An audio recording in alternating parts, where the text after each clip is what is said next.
Hello, my friends on YouTube. Today is Sunday, the 18th of June 2023. Today is Father's Day, and we wish happy Father's Day to all fathers and grandfathers and great grandfathers, and we hope you are all well.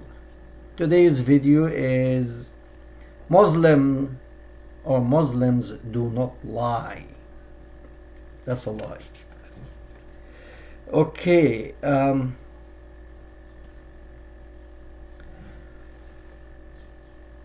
Somebody wanted me to explain about lying in Islam. So, actually, reality is there is truth to the title that Muslims do not lie. And the reason is they do not need to lie outright. I'm going to give an example. In the American Constitution, the fifth,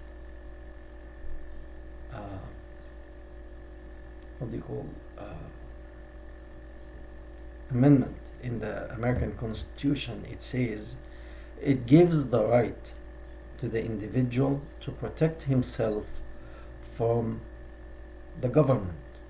So it's not like nobody commits crime in America, but even if you commit crime, you have the right not to implicate yourself. So if somebody is asking a question that could lead to a big punishment, or you want to avoid going to this area so that you don't get trapped by the government, because sometimes also it's fake charges. Sometimes if the government wants to give fake charges to put a certain person in prison, they can do that. And therefore the lawyer of the individual will advise this person to take the fifth, to appeal to the Fifth Amendment in the American Constitution, which you don't need to answer this question, so that they do not catch anything on you. However, in the ideology that it came to us 1400 years ago, it's actually the opposite. It is for the government to find a way to lie. Not just the government, the average person too.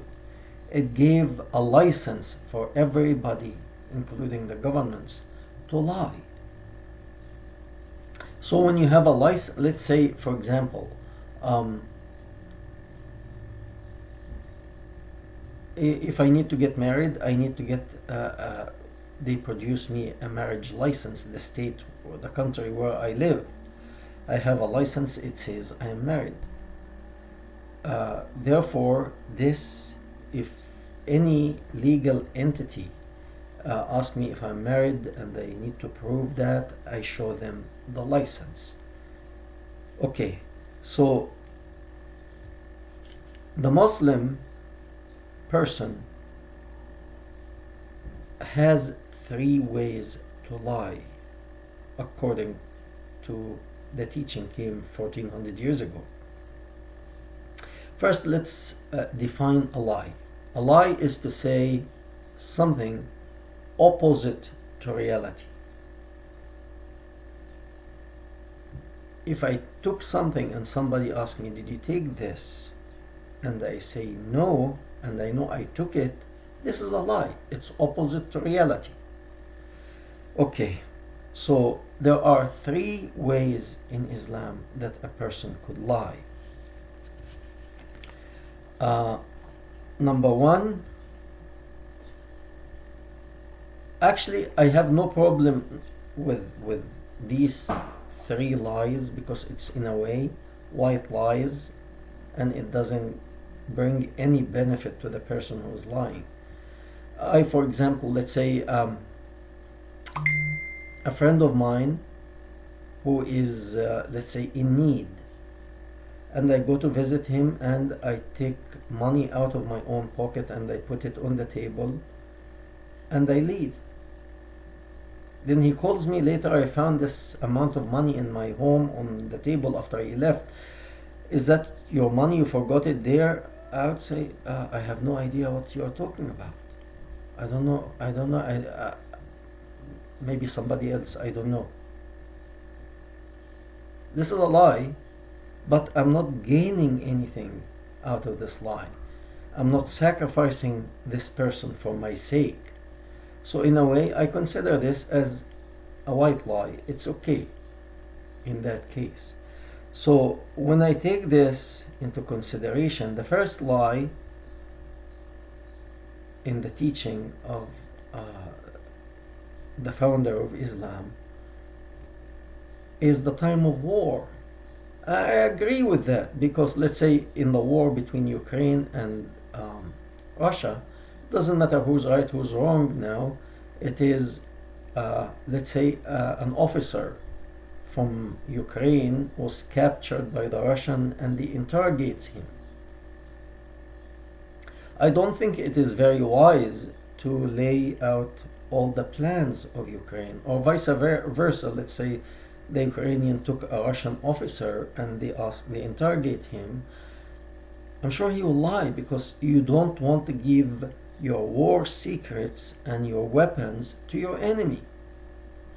So that is practiced. You are at a time of war and you are fighting, then you don't need to be honest, because that could cost you your life. Okay, that's number one. I have no problem when you are at a time of war like that not to say the truth. The second one is when you try to calm things down between two parties. Let's say two parties are fighting or about to fight, and you want to calm the situation. So you make a white lie. You tell one side, these people really never said anything bad about you. I never heard them say anything or did anything bad about you, and it's better to approach the situation in a more peaceful way, so that nobody gets hurt, and try to solve the situation peacefully. And they go to the other side and they say the same thing. I'm not gaining anything from that, but I'm trying to save bloodshed. I'm trying to stop fights. In my opinion, that lie also, it's a white lie. It's okay.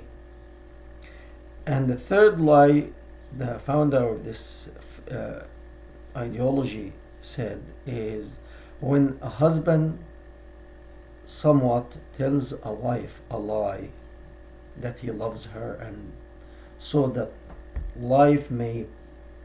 the family doesn't get destroyed, or the vice versa, the wife tells her husband, probably she doesn't want to see his face and she hates his guts, but she would tell him, I really love you, I love my family, my parents always said good things about you, and I want to continue, let's not fight.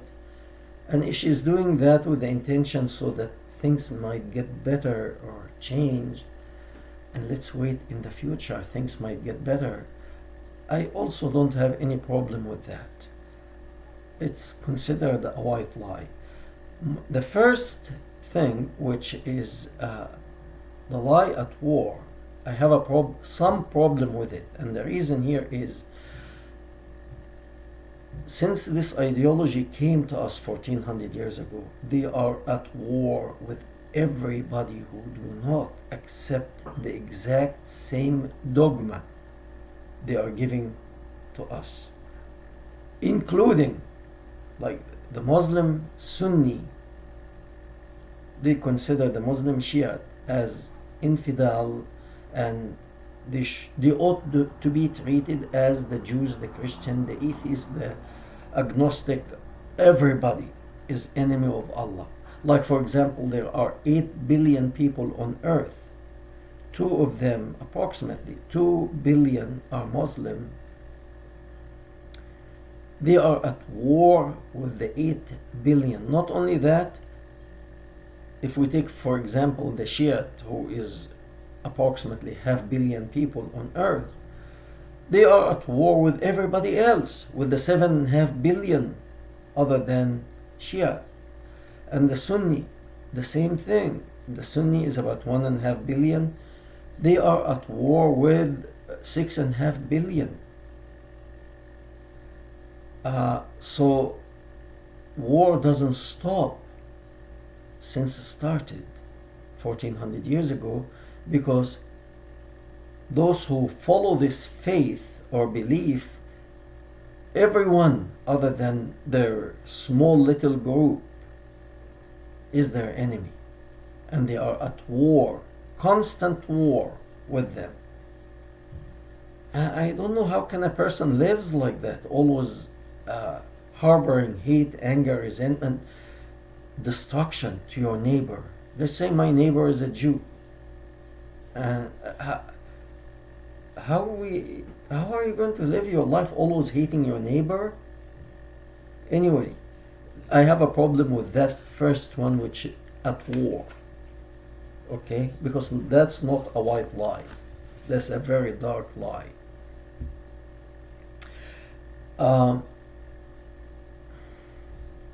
The other one is called ma'arid. Ma'arid, this is like to be artistic in your lie, to have a kind of art so that people cannot prove that you are a liar. So you have to be clever. You have to be I don't know what kind of word I use, like wise guy, so that you can lie and nobody can catch you. So that is, and there's hadith, I'm going to put it in everything I spoke of, I'll put it in the description box.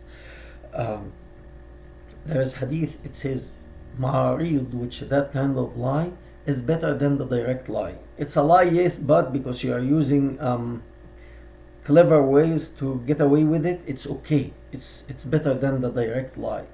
Lie is a lie. Okay, let me give you an example. Let's say your neighbor owes you money, so you go and knock on his door and you want your money. So they ask, who's knocking? You say, me. You give your name. So the person who owes you the money, he goes and hides in another room in the house, and he sends, let's say, his son to answer the door. So when his son opens the door, you ask him, is your father here? Because I want my money. This is ma'arid. Now he's going to use the ma'arid to answer your question, so he will lie without lying, practically. So you're asking, is your father here? Because I want my money. So let's say he would look at his hand and say, no, he's not in my hand. Okay, let me check in my pocket. No, he's not in my pocket. My father is not here. So reality is, he told you that his father is not in his pocket, which is true. His father is not in his hand, which is true. So he tells you, my father is not here. So reality is, according to his answer, he didn't lie. But his father is sitting in the next room. Okay? So he lied, but he didn't lie. That's called ma'arid. That is giving a license to lie without people catching you. That is, in my opinion, worse than the real, when you go directly and lie, because at least you have the guts to lie. Okay. The third is called taqiyya. Taqiyya is similar. It's a lie, and there's a Quranic verse about it. So that's not hadith, that's a Quran. The problem here is the Sunni are so against the Shiite, because they say the Shiite used taqiyya so much that they use it in everything they do. Well, if it's Quran, why not? What are you complaining about? That's not a hadith. That's not hadith or something was abrogated. It is in the book. It's in the book. So what are you complaining about? So what's taqiyya? Taqiyya is to, at the time of weakness, you say things to the people whom you hate and smile in their face and pretend that they are your best friends and say sweet words to them at the time of their let's say celebration and their feast. You go and celebrate with them and congratulate them, but at the time of strength you break their necks, you kill them. That's taqiyya.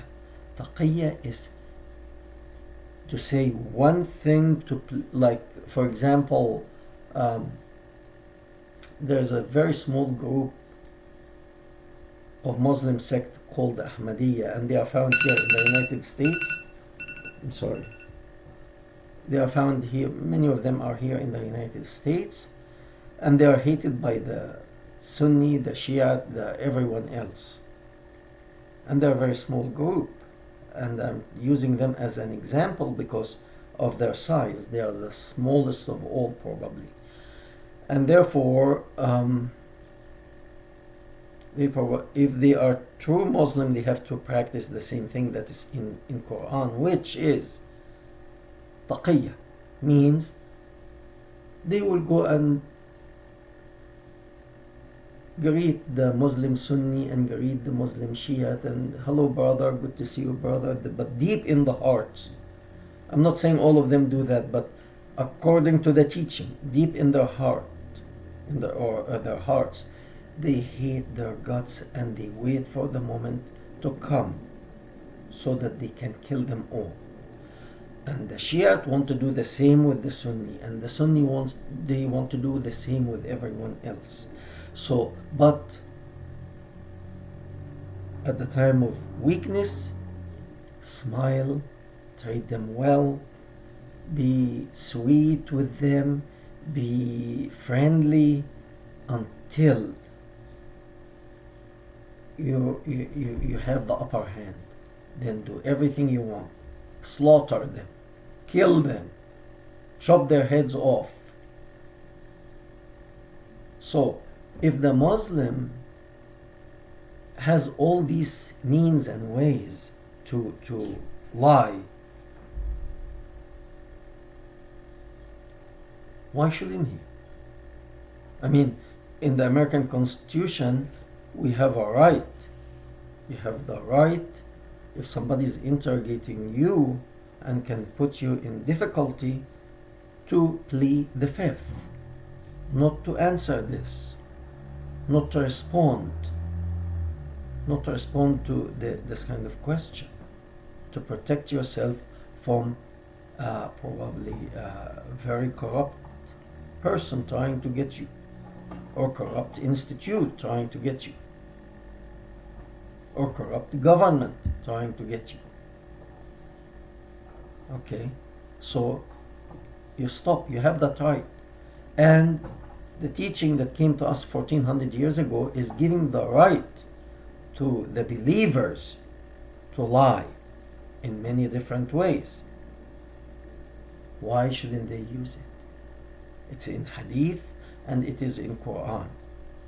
We thank you very much and we hope to hear from you.